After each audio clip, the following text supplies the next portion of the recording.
Oh, this game looks so freaking cool.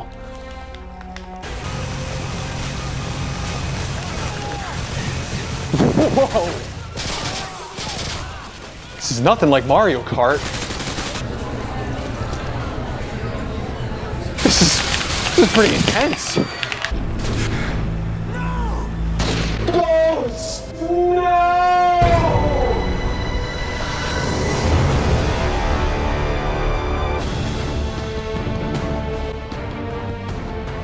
Yep, this is my personality now.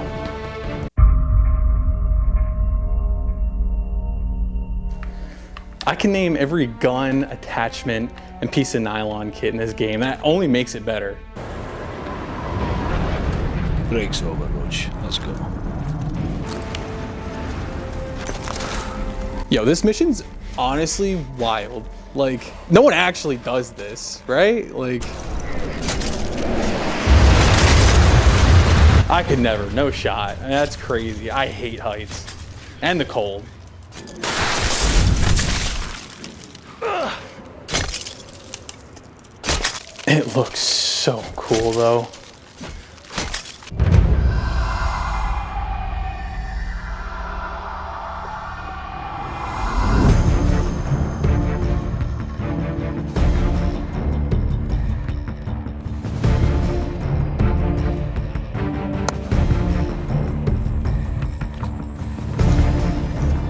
Breaks over, Roach. Let's go.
Ladies, gentlemen, and my often forgotten, especially by me, Black Diamond 19cm ice screws, welcome back to the, it's always fun when you forget these at home, right? Welcome back to the channel, and today I want to talk about some really cool stuff, all right? Now, on this channel, we've been talking a lot about layering systems and how to dress for the cold so that we don't die, but today, we're not talking about surviving, we're talking about thriving, all right? Now, growing up, playing Call of Duties, having unrestricted access to the internet, not only did I develop an unhealthy obsession with guns and gear and military stuff, but also for extreme sports. A lot of us got into airsoft and enlisted in the military so that we could play with the really cool kit that we had in video games. But whenever I think back to Black Ops 1, I always remember that super cool mission where you're in the Arctic, rappelling off the side of a snowy mountain, or Modern Warfare 2 when you're ice climbing up the side of some 90-degree ice for what feels like almost no reason, but it just looked so super cool. I always had a love and appreciation for climbing, but it really wasn't until later in life that I finally was able to get into it. And I gotta thank you guys a lot for that too. Now back then I thought, you know, oh, well, it looks cool, but I'm scared of heights and I don't like the cold. But in reality, I just never thought it was something that I could do. And it wasn't until I found out what to wear and what to buy to allow me to enjoy that fourth season. And as you know on this channel, we love type 2 weather and having some really awesome video game IRL moments. Now, of course, as a child of the Xbox and an avid milsim nerd,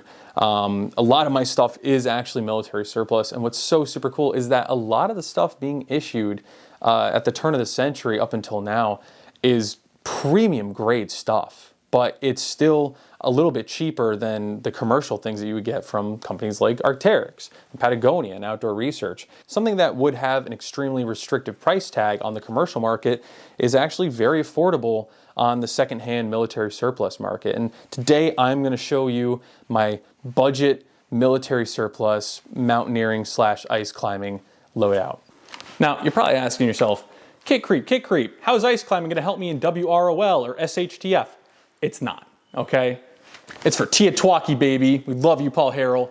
So first, let's start with what's on my head. So up on top, I have a Smartwool 150 weight cap. This thing is great. I can sweat in it. It'll dry really fast. It's got pretty good warmth value, even for how lightweight it is. Here, I have my Oakley Cliff Dens. These are great for snowblind. Snowblind is real. You can actually burn your eyes. And these things give you just like high definition supervision while you're trying to find where to place those ice tools, right?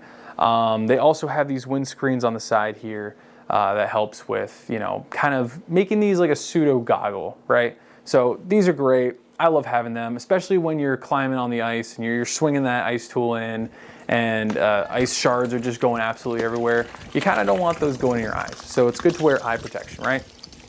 Here on my nose, this weird thing is actually a nose glove, right? Or specifically a face glove from a company called Outer U. It's a Polartec fleece lined soft shell material. I got this one in multicam because drip, I guess. And I can easily take my -33 midweight wool neck gaiter. And now I can protect most of my face without forcing all the air and moisture from my nose up into my goggles. Now, as always, I have my trusty PCU Black 1 level 5 from Patagonia. And this is a soft shell, right? Soft shells are the way to go when it comes to these kinds of things because you can sweat in them and you don't have to worry about wetting out your base layers, right? They dry very quickly. They aren't weatherproof, right? They aren't windproof or waterproof, but it's gonna dry very, very quickly and it's gonna work with your body as opposed to trapping too much heat and moisture on the inside. You can also dump a ton of heat through these big, huge pockets on the front here, right? So you can fit some pretty massive gloves in here, hats and stuff like that, try to cook it off. You can also dump a ton of heat through the pit vents. It also has a hood in the back that is big enough to fit over a helmet, and it's hidden inside of the collar, so I can choose whether or not I want to use that, which is awesome. Now, I also have some little shoulder pockets here because, well, this is a military piece of kit. And inside of here, I've got some chapstick. Chapstick's always a good thing to have on you. Your lips will get absolutely destroyed. I also have a Write in the Rain pen, and that's there for my Write in the Rain notebook. So I've got a little Write in the Rain notebook just in case I need to jot some stuff down or have a little cheat sheet. And I've also got a Sunto base plate compass. These are awesome for reading maps specifically. You can still try to shoot bearings with it, you know, fairly well. But for what I'm doing, I really don't need a lensatic compass, one of those military style compasses. I like to carry a little emergency headlamp from Petzl because, well, one is none. And also some of these little goo energy shots. These things are really nice for when you're just on the move and you're starting to feel yourself slow down. You just need a little pick-me-up. I do have an Equix Gen 3 level 1 on the inside. This is just a Polartec silk weight base layer.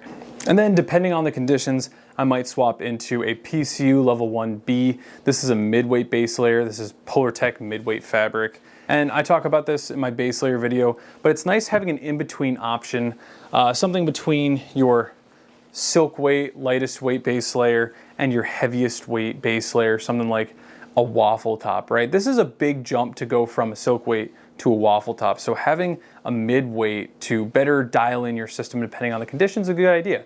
I actually wore this on the whole way up Mount Washington. Honestly, it was a little warm for it, but it dried so quickly and it regulated my body temperature so well that it didn't really matter. Now, moving down to my legs, I'm just gonna show you my underwear, my hands right here. Here I've got my PCU Level 1A boxer briefs. These are Polartec silk weight synthetic base layers. And that's something that people kind of forget sometimes is that, you know, if you wear cotton on your crown jewels, well, you don't want to get frostbite in the wrong place, right? And then I will also wear some Polartec silk weight base layers on my legs. These are from the older generation of the Army's Ninja Top and Ninja Bottoms. I usually won't go up from silk weight while I'm moving just because, you know, it's hard to take off base layers from your legs. Taking off your boots really sucks. Stepping in the snow with your sock is just terrible. Here I have an Arctis Stowaway. This is a wind shirt, and it's just an ultra lightweight, ultra packable little windbreaker, right? Except instead of being a full zip, it's a pullover. That's just gonna give it more weather protection and also lower weight and bulk. So these are awesome. It also has an under the helmet type of hood. That way I can have this thing as like a liner under my helmet and then throw another hood over top of my helmet, just doubling up on that protection. But I always carry this thing, right? I wore this both when I went ice climbing in February as well as when I was doing Mount Washington. It just honestly provides like the perfect amount of insulation and weather protection when it's worn underneath my soft shell. It's a great mid layer, right? And then in my other pocket, I'll typically carry like snacks or a headlamp or something like that. Also, I think I forgot to mention, these pants are the PCU Block 1 Level 5 soft shells from Patagonia, but we're gonna get into some different pants in a second here. All right, and of course for the cool toys, here I have my climbing harness. Kind of need a climbing harness when you go climbing, but this is a Black Diamond Technician harness. It really balances, you know, weight and comfort really well. I wore it the whole way up Mount Washington. It was super comfortable, barely even remembered that it was there, and it just kind of sat around and waited for me to need it, right? So on my Black Diamond harness, over here I do have a DMM pivot, right? This is a guide belay device. I'm not gonna get too far into it, but for me, having that pivoting part back here, as well as, you know, being able to put 2 strands through here is really nice. I think a guide device is preferable for ice climbing, for me personally. Might be different for other people, but I also have on a Petzl pear-shaped carabiner. This is really nice for making munter hitches or stuff like that. It's got a lot of room in here for passing strands through. So that's always nice. Over here, I also have some Black Diamond, I forget what they call these, like they're like gear loops or whatever. But essentially, this is not climbing rated. This is just there for things like ice screws, right? So I have a Black Diamond 19 centimeter ice screw on here, and basically what this does, you stick that into the ice and you kind of wiggle it around a little bit, and then you pull this little part out, and then you just twist and twist and twist and twist until you get that screw all the way in there. And then I'll just use this as an example, but you can clip into it and then, you know, use a quick draw and you are good to go. Keep on climbing, right? So instead of using a nut or a cam, you're gonna be using an ice screw when you're climbing on ice, right? And then it very nicely and easily clips on here. You can have a ton of these on the same gear loop and you can get them out of the way, right? So for example, if I take something like my ice tool and I clip it on here, well, if I don't want the ice tool, I want the ice screw, well, I can just move that out the way, pull off the ice screw, and then do that. Now, speaking of the ice tool, I can put my ice tools on both sides of my body, if need be, and they just kind of hang there, right? Now, I'll talk about these guys a little bit later.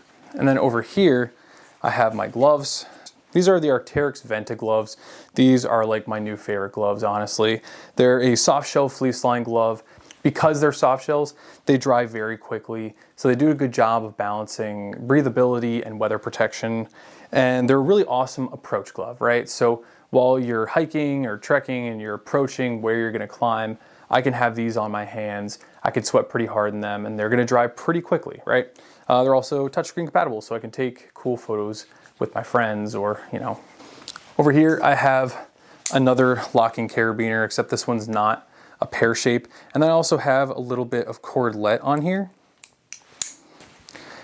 And this little cordlet is good for building a third hand. So I really subscribe to the idea of making sure everything is tied down.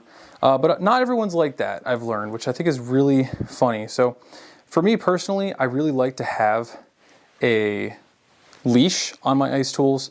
That way I don't drop them and then I am without a ice tool, right? While I'm trying to climb. It's kind of like one of the most important parts.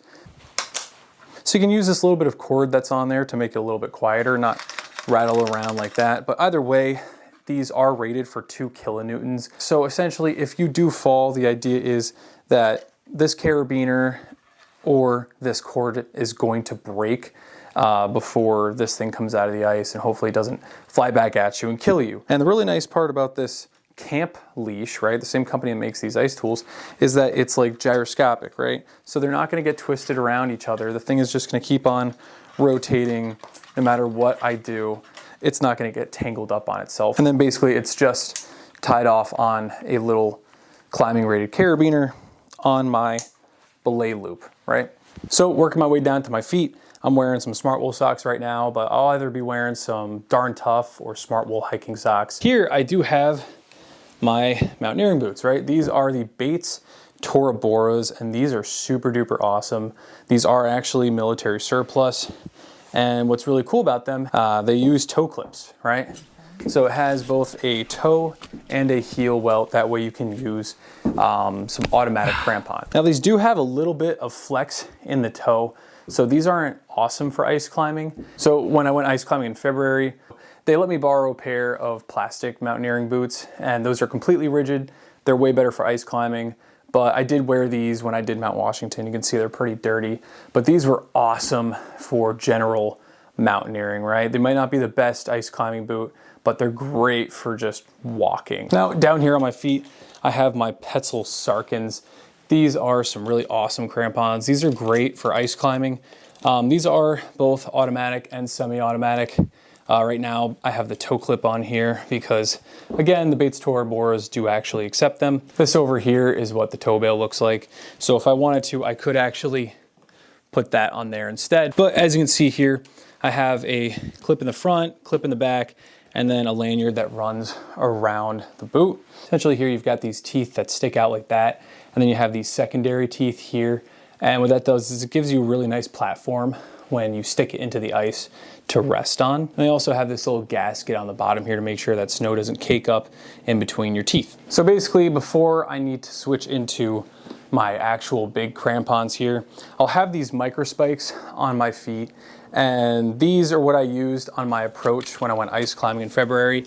And then on Mount Washington, this is what I wore at the bottom of the mountain, and as I got closer to the top, that's when I had to switch into my Petzl Sarkins, right?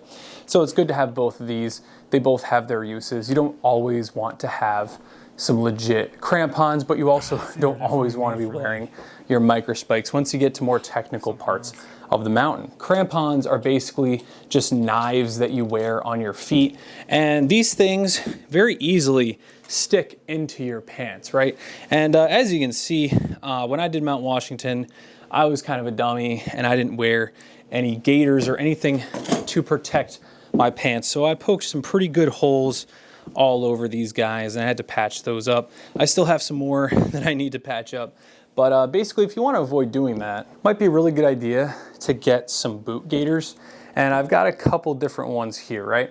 So on my left one here, I have the Outdoor Research Crocodile Expedition gaiters, all right?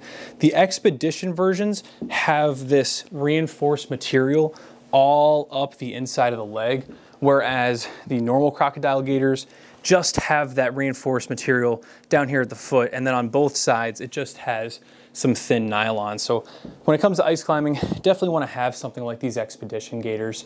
Really useful. They'll protect your pants. But over here, I have some Outdoor Research Rocky Mountain High Gaiters, and these I got like really cheap, right? These ones were like 15 bucks, and my theory was, oh, well, you know, I'll just use some really cheap ones that I don't care about destroying. And as you can see, I got some patches on here where I kind of kicked myself. That's something to consider. It's just the only issue is that these are not sized for mountaineering boots. These are sized for hiking boots, right? These Outdoor Research Crocodile Expedition Gaiters are sized for mountaineering boots. Now, some pants do actually have protection built into them. These are the Block Zero PCU Level 5 pants coming from Orc Industries. And, you know, they have this black material down here at the bottom. And not a lot of people know that that's actually reinforcement specifically for crampons, right? And then also these Patagonia Micro Bursts. These are actually the Level 6 pants from Patagonia's Mars system. These also have that reinforced material here. And that's really cool because if I am wearing just my soft shells on my approach, and then when I do get to my climb, I want to switch into some warmer, waterproof pants, well, they then also have that built-in protection there, so I can just choose to go without a gaiter. However, I do like something like, you know, the Crocodile Expedition gaiters that go all the way up, but this is a pretty good hot spot for, you know, kicking yourself. All right, so next up, I want to talk about the packs that I've been using, all right? So we have two different packs here, obviously, but they're actually both made by the same manufacturer, and they are part of the same exact pack system, right? This is the UM21 Spear pack system. This is the main pack, and then the subsystem, which is really just an assault pack, right?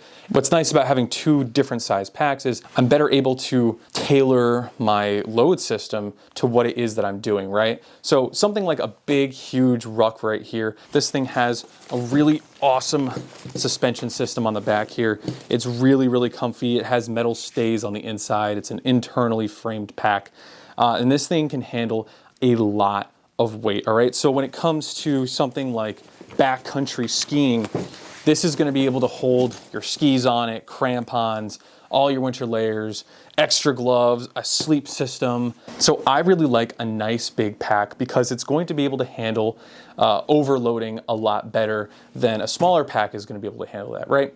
So if I don't want to carry as much, I just don't put as much stuff inside of this pack, and it still carries it very well, right? Even though it has a higher base weight.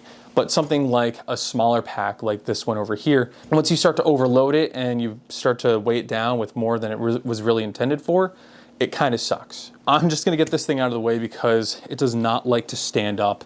It's kind of a pain in the butt. So both of these packs are made by Gregory, and they have a lot of really cool features and some similarities between them. And personally, because I'm a milsim nerd and I grew up with Call of Duty and Battlefield, I really like the military MOLLE system because it's, well, modular, right?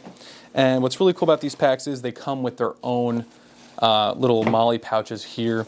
And that's great because it allows me to better tailor the pack to whatever it is that I'm doing, right? So we got two medium-sized pouches here. These are really great. These are just big enough to hold a Nalgene with an insulated parka, a small little pouch here, and then a nice long pouch here, which I'll show you what I got inside of there right now. So in this front pouch here, I actually have my crampons, right? Now, I already talked about these crampons when I went over my feet, but this is where I like to keep them, on the outside of my pack, where they're not going to destroy my layers and stuff on the inside. And the really cool thing about these pouches from the UM21 system is they've got this heavy duty reinforced material on the inside, but I also carry a set of toe bails on the inside just as a backup, just in case one of those clips comes off. Kind of a bad day if your crampons go down. And then I also have my Catula micro spikes. Now on the outside of this pack, I do have my trekking poles. Now these are, this thing just wants to fall over. Now these are Comperdell XXL 400 lights. Now I will say this, never underestimate a good trekking pole. These things are a lifesaver when you're doing some pretty intense climbs, right? When I was on Mount Washington, I actually left these behind because, you know, I had a lighter pack and, you know, I figured I didn't really need them as much. I just needed my, my ice axe. But looking back, I really wish that I had these on the way up before it started to get really steep. These things will help you take a lot of weight off your legs and distribute it and use more of your arms. I also really like to carry my eyewear inside of this Alice pouch out here. This is an old school military Alice pouch, and it's meant to hold sunglasses, and it does a really good job of holding my eyewear, right? And now this Alice pouch doesn't actually use Molly, it uses the Alice clips. And that's great because it'll fit on a lot more stuff, right? You can put it on your belt or on your harness. Now, when I actually went ice climbing with this pack, I didn't carry a sleep system because, well, there was no intention of sleeping out there. So I actually didn't have anything down here in the sleep system compartment. I just have this in there to show off how the pack would look if it did have something in there. But there is actually a divider here on the inside. And what that's there for is, well, to divide the sleep system compartment from the main compartment, right? If you're not carrying a sleep system at all, well, then you can just zip it up, cinch it down, and now you've just got everything up here where you want it, right? This was in the main compartment and I left the sleep system part empty, but on the inside of here, I actually have my level 7 Belay jacket, right? So this is gonna be my warmest, thickest, puffy layer. And this is what I'm gonna wear while I'm belaying, right? So once I'm done climbing and it's time for me to belay the next climber, I'm gonna throw this guy on, keep myself really nice and warm because you're gonna start cooling down once you stop being active, right? So what's great about this jacket is that it has a bunch of really, really big pockets on here. And what I like to carry in these pockets are my Belay gloves. Now these are the Rab Baltoros. These are absolutely amazing gloves. I already talked about these in my glove video. If you haven't seen that, check it out. But yeah, keeping your Belay gloves inside of your Belay jacket is always a good idea. And also on the inside of the jacket, we have these big mesh pouches. That way you can cook things dry in there or store something like a hat, right? This is a fleece Polartec beanie. This is something that's been issued to the military for a while, and they're all over the place, super cheap, synthetic hats, really lightweight, and you can actually get those over at venturesurplus.com, a very awesome sponsor of the channel. And now my Belay jacket is usually inside of one of these US Marine Corps Sea Line bags. This one is made for the 3-season sleep system, and this thing is like the perfect size for a Belay jacket, some gloves, and maybe some extras, right? It has a one-way valve, so you can squeeze all the air out, and then it'll stop. It won't let any air back in. So you can take your Belay jacket, crush it down really, really small, and then put it in something like a very small 30-liter, 20-liter pack. Now, another thing I like to carry in this pack is a nice big pair of mittens, right? I like to keep these easily accessible. That way, if my hands are really starting to go numb and I'm really losing use of them, I'm able to quickly pull those out and then just cook my hands, keep them warm, and regain use of them, right? So these are the Outdoor Research Firebrand mittens. These are great. They're Gore-Tex, and they're all over eBay.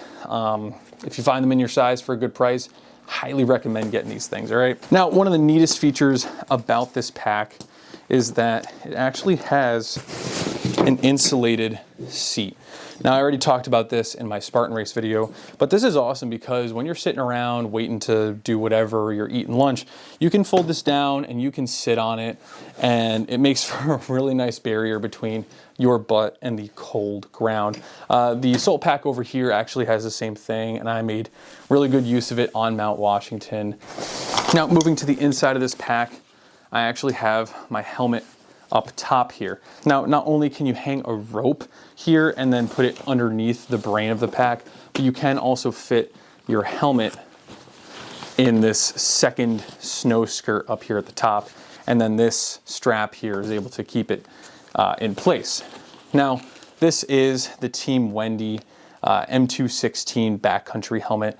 And this thing's great because, well, it's basically a snowboarding helmet, but it is a mixed rating, so I do believe that it's good for ice climbing. But my favorite feature is not actually the Cobra adjustment back here, but you can actually put a night vision device up on the top. So there I can just put a nice little PVS 14 up there.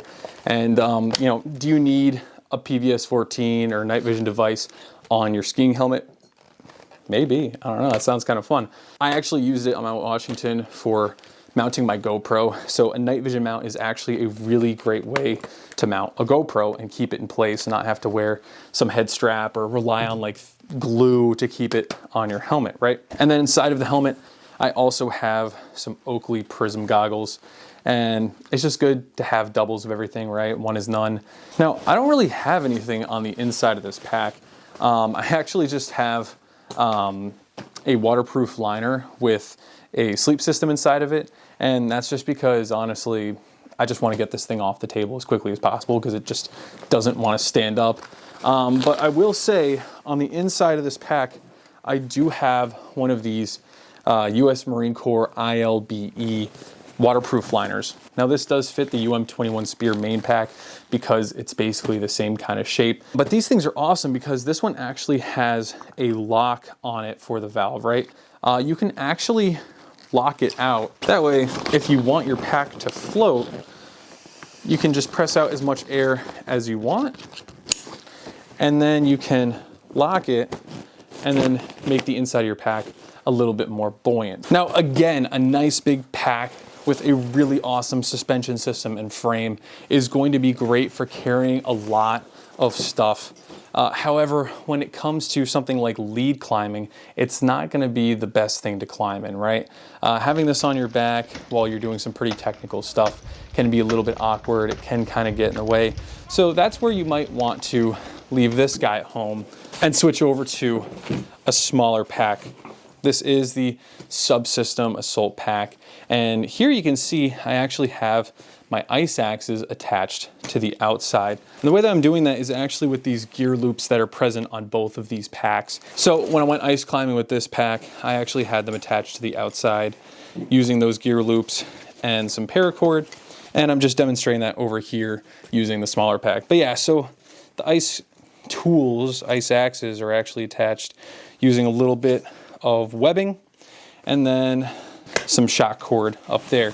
Essentially all you do is you just twist it upside down and you pull it out, and voila, you have your ice tool. So these are the Camp X All mountains, and I actually have two different kinds here, right? So here I have a hammer, and this one is called an adze, right? So the adze is there so that you can scrape things away, and then the hammer is there, well, as a hammer. That way you can put things in like pitons or other kind of anchors. So when I talk to you guys about wearing a shell layer, this is what I'm talking about, right? You've got some legit weapons here, right? I've got some little protectors on there, but it's a pretty nasty little thing right there.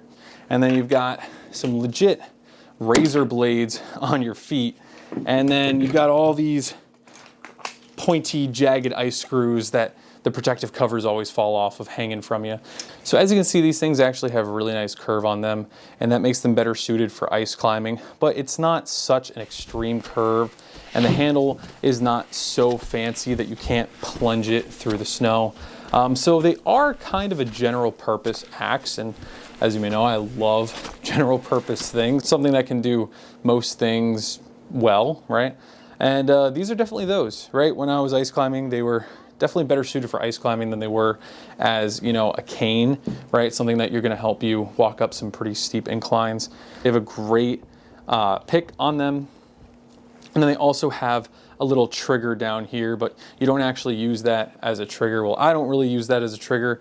I actually use that as a second handle so I can choke up higher on this thing and climb, right? So, of course, we have the pick down here, and we have another spike down at the bottom. Now, this black tape that you see right here didn't actually come with it.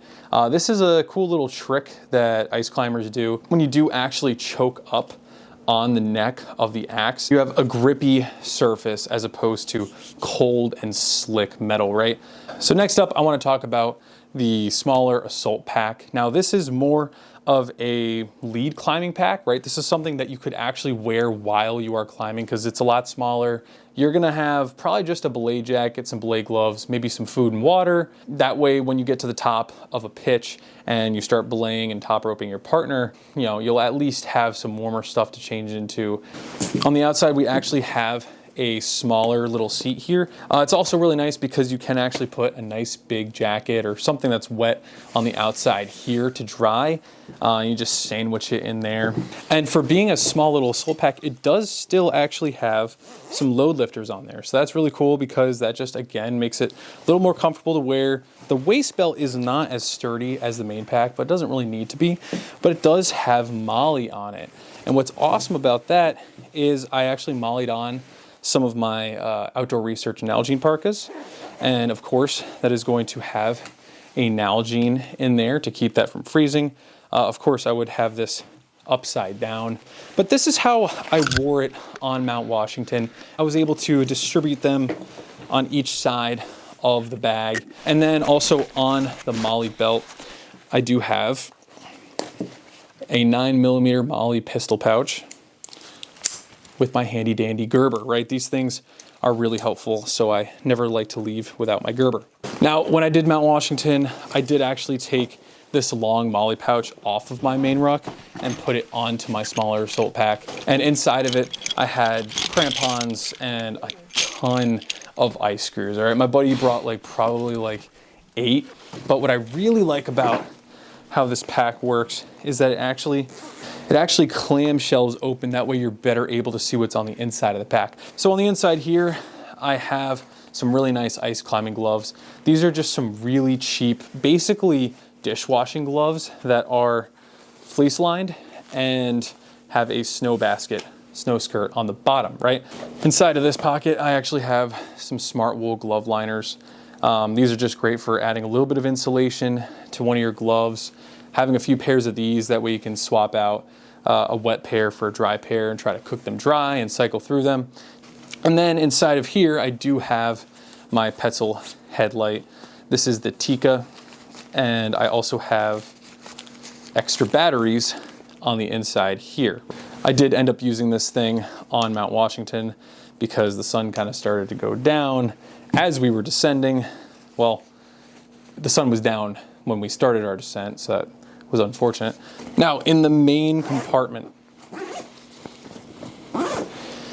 firstly, we have a Gore-Tex jacket. This is the PCU Block 1 Level 6, and I have this pre-stage rolled up inside of the hood, and I also have it so you can just rip it open like that.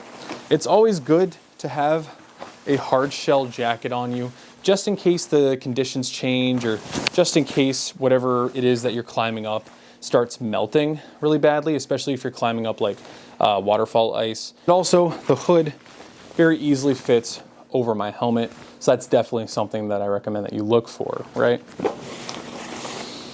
I also have some hard shell pants because same kind of deal. These are actually from Patagonia's Mars system, right? That's their kind of PCU cold weather layering system that they issue to the military. But the thing is that these are actually stretchy, which is really weird.